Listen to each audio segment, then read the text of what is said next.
Hello friends. ఈరోజు ఈ వీడియోలో మనం ఒక రూ. 60,000 ప్రైస్ రేంజ్ నుండి ఎంట్రీ లెవెల్ 1080p రిజల్యూషన్ కోసం ఒక గేమింగ్ పీసీ బిల్డ్‌కి సంబంధించిన గైడ్ గురించి అయితే మాట్లాడుకుందాం. సో, ఆలస్యం చేయకుండా కాంపోనెంట్స్ గురించి మనం మాట్లాడుకుంటే, ఈ బిల్డ్‌లో మనం ఏఎండీ ప్రాసెసర్‌ని అయితే యూజ్ చేస్తున్నాం. ఏఎండీ Ryzen 5 5600 అనే ప్రాసెసర్‌ని అయితే యూజ్ చేస్తున్నాం. దీంట్లో మనకి 6 కోర్స్ అండ్ 12 థ్రెడ్స్ అయితే ఉంటాయి. ఒక ఎంట్రీ లెవెల్ గేమింగ్ కోసం ఈ ప్రాసెసర్ సరిపోతుంది. Now coming to the mother board విషయానికొస్తే గనుక మనం ఇక్కడ గిగాబైట్ బ్రాండ్‌కి సంబంధించిన B450M మదర్ బోర్డ్‌ని అయితే యూజ్ చేస్తున్నాం. ఇది మనకి వైఫై సపోర్ట్‌తో వస్తుంది. మైక్రో 8X ఫార్మ్ ఫ్యాక్టర్‌లో మనకి మదర్ బోర్డ్ చూడడం అయితే జరుగుతుంది. DDR4 ర్యామ్ స్లాట్స్‌ని అయితే మనకి ఇది వస్తుంది. ఓవరాల్‌గా మనకి 4 ర్యామ్ స్లాట్లు అయితే ఉంటాయి.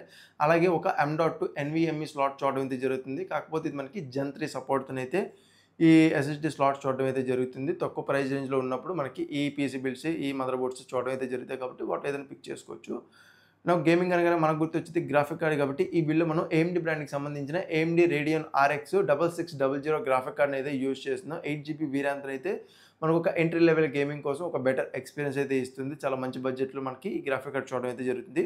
కమింగ్ టు ది ర్యామ్ విషయానికొస్తే గనుక మనం ఇక్కడ DDR4 వెర్షన్‌లో ఉన్నటువంటిది 16 జీబీ ర్యామ్‌ని అయితే యూజ్ చేద్దాం. 3200 మెగాహెర్ట్జ్ ఫ్రీక్వెన్సీని అయితే మనకి క్రూషియల్ బ్రాండ్ నుంచి అయితే ర్యామ్స్ అయితే చూడడం జరుగుతాయి. 2 8 జీబీ స్టిక్స్‌ని అయితే యూజ్ చేస్తున్నాం. డ్యుయల్ ఛానల్ ర్యామ్ అనేది ఒక బెటర్ ఆప్షన్ అయితే అవుతుంది సింగిల్ స్టిక్‌తో కంపేర్ చేసుకుంటే.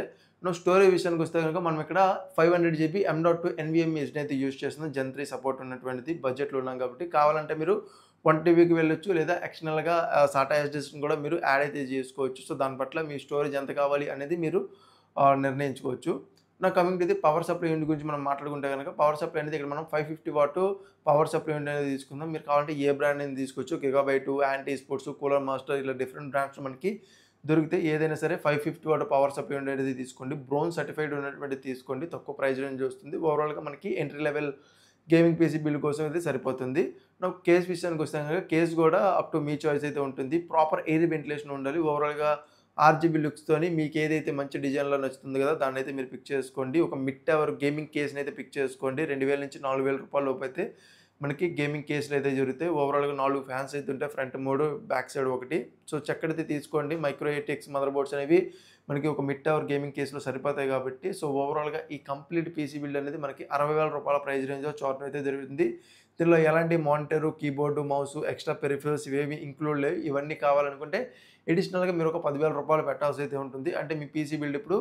70,000 అయితే అవుతుంది. ఎప్పుడు పూర్తి స్థాయిలో మీకు అన్ని కాంపోనెంట్స్ కావాలనుకుంటే, లేదు ఇవన్నీ మీ కాడ ఉన్నాయి ఆల్టర్‌నేటివ్‌గా ఓన్లీ పీసీ కావాలనుకుంటే గనక రూ. 60,000 బడ్జెట్‌లోనైతే ఈ పీసీ బిల్డ్ సరిపోతుంది. ఎంట్రీ లెవెల్ 1080p రిజల్యూషన్‌లో మీరు ఏ గేమ్స్‌నైనా ఆడడానికి ఒక బెటర్ ఆప్షన్ అయితే అవుతుంది. సో, దానికి తగ్గట్టయితే మీరు చెక్ చేయండి. ప్రాపర్‌గా మీరు రీసెర్చ్ చేయండి ఆన్‌లైన్‌లోని. సో, ఈ రీసెర్చ్ చేసి దానికి తగ్గట్టు మీరు నిర్ణయం అయితే తీసుకోండి. సో, ఇది ఈ వీడియో. ఈ వీడియో మీకు నచ్చిందనుకుంటున్నాను. నచ్చితే గనుక వీడియోకి ఒక లైక్ చేసి మీ ఫ్రెండ్స్‌తో షేర్ చేయండి. అలాగే ఇలాంటి మరిన్ని ఇంట్రెస్టింగ్ వీడియోస్ కోసం మన ఛానెల్‌ని సబ్స్క్రైబ్ చేసుకొని బెల్ నోటిఫికేషన్ యాక్టివేట్ చేసుకోండి.